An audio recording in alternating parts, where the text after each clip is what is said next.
Now Chennaiyin F C back on the driving seat എന്ന് നമുക്ക് വേണമെങ്കിൽ പറയാം. കാരണം ചെന്നൈയിൻ എഫ് സി കഴിഞ്ഞ സീസണിലെ പോലെ തലകുനിച്ച് മടങ്ങാനല്ല ഇത്തവണ തയ്യാറെടുക്കുന്നത്. വളരെ നേരത്തെ തന്നെ അവർ അടുത്ത സീസണിലേക്കുള്ള തയ്യാറെടുപ്പ് ആരംഭിച്ചിട്ടുണ്ട്. പ്ലേയേഴ്സിന്റെ അനൗൺസ്മെന്റ് ചറപറാണ് നടത്തുന്നുണ്ട്. ഇപ്പം താരങ്ങൾക്കെല്ലാം അത്യാവശ്യം ഹൈപ്പൊക്കെ കൊടുത്തിട്ടാണ് അവർ അനൗൺസ് ചെയ്യുന്നത്. ഈ ഒരു സീസണിലെ അവരുടെ മൂന്നാമത്തെ പുതിയ സൈനിങ് അവർ അനൗൺസ് ചെയ്തിരിക്കുകയാണ്. കഴിഞ്ഞ സീസണിലൊക്കെ ജംഷഡ്പൂർ എഫ് സിക്ക് വേണ്ടി കളിച്ച് 2022 ജംഷഡ്പൂർ എഫ് സിക്ക് വേണ്ടി കളിച്ച് യങ് ഡിഫൻസീവ് പ്ലെയർ ആയിട്ടുള്ള ലാൽദിൻ പുയയുടെ സൈനിങ് ചെന്നൈയിൻ എഫ് സി ഔദ്യോഗികമായിട്ട് തന്നെ സൈൻ ചെയ്തിട്ടുണ്ട്. എന്തുകൊണ്ട് ലാൽദിൻ പുയയെ ചെന്നൈയിൻ എഫ് സി തങ്ങളുടെ കൂടാരത്തിലേക്ക് കൊണ്ടുവരുന്നുണ്ട് എന്നുള്ള ചോദ്യത്തിനുള്ള ഉത്തരങ്ങൾ ഒരുപാടുണ്ട്. ആദ്യം തന്നെ താരത്തിന്റെ ഡിഫൻസീവ് സ്ട്രെങ്ത് ആണ് എടുത്ത് പറയേണ്ടത്. അദ്ദേഹം പ്രതിരോധ നിരയിൽ വളരെ മികച്ച പ്രകടനം കാഴ്ചവെക്കുന്നുണ്ട്. കായിക ശേഷി കൊണ്ടുകൂടി ലാൽദിൻ പുയെ മികച്ച താരമായതുകൊണ്ട് തന്നെ ചെന്നൈയുടെ ബാക്ക് ലൈനെ സേഫ് ആക്കാൻ ഈ ഒരു സൈനിങ് കൊണ്ട് കഴിയും. കൂടുതൽ ഗോള് വഴങ്ങുന്ന അവസ്ഥയിൽ നിന്നും ചെന്നൈയിൻ എഫ് സി രക്ഷപ്പെടും എന്ന് തന്നെ പറയാം. വേഴ്സറ്റാലിറ്റി ഈ ഒരു താരത്തിന്റെ എടുത്തു പറയേണ്ട സവിശേഷതകളിൽ ഒന്നാണ്.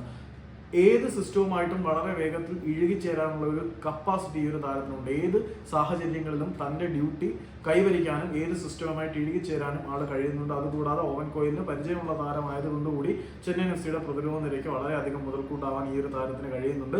പിന്നെ പ്രായത്തിൽ കവിഞ്ഞ ലീഡർഷിപ്പ് ക്വാളിറ്റി അദ്ദേഹത്തിനുണ്ട്. സീനിയർ താരങ്ങൾക്ക് പരിക്കേറ്റ് പോയി കഴിഞ്ഞാൽ ബാക്ക് ലൈനെ മുഴുവൻ ഏകോപിപ്പിക്കാനുള്ള ഒരു ലീഡർഷിപ്പ് ക്വാളിറ്റിയും ഇന്ററാക്ഷൻ സ്കില്ലും എല്ലാം അദ്ദേഹത്തിനുണ്ട്. ഫാൻ എൻഗേജ്മെന്റ് നോർത്ത് ഈസ്റ്റ് സ്റ്റേഡിയിൽ അത്യാവശ്യം ഫാൻ സപ്പോർട്ടുള്ള ഒരു താരം കൂടിയാണ്. അത് ചെന്നൈയിൻ എഫ് സിയുടെ ആരാധക സമൂഹത്തിന് ഒരു ഇഞ്ചക്ഷൻ കൂടിയാകും എന്ന് വിശ്വസിക്കപ്പെടുന്നുണ്ട്. പിന്നെ പെർഫോമൻസ് മെട്രിക്സ് എടുത്ത് നോക്കിക്കഴിഞ്ഞാലും ആള് കിടിലൻ പ്ലെയർ തന്നെയാണ്. അദ്ദേഹത്തിന്റെ ടാക്കിൾസും ഇന്റർസെപ്ഷൻസും ക്ലിയറൻസും ഗോളുകളും അസിസ്റ്റുകളും എല്ലാം ഡൊമസ്റ്റിക് ഫുട്ബോളിൽ വളരെയധികം ഇംപ്രസീവ്ഡ് ആണ്. പെർഫോമൻസ് മെട്രിക്സിൽ എല്ലാ സാധനങ്ങളും സാറ്റിസ്ഫൈ ചെയ്യുന്ന താരം തന്നെയാണ് ലാൽദിൻ പുയ.